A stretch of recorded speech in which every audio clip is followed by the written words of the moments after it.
tayo sa durong awan at humihimig, awit ng gintong aral at di may wawaglit. Tayo ay magsikap na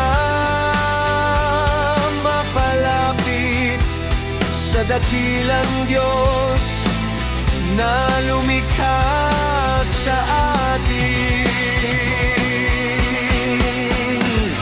Ang buhay na tinatahak sa wari ay tama, ngunit kung susuriin, landas ay madilim. Liwanag ay lumalapit, ngunit di natin pansin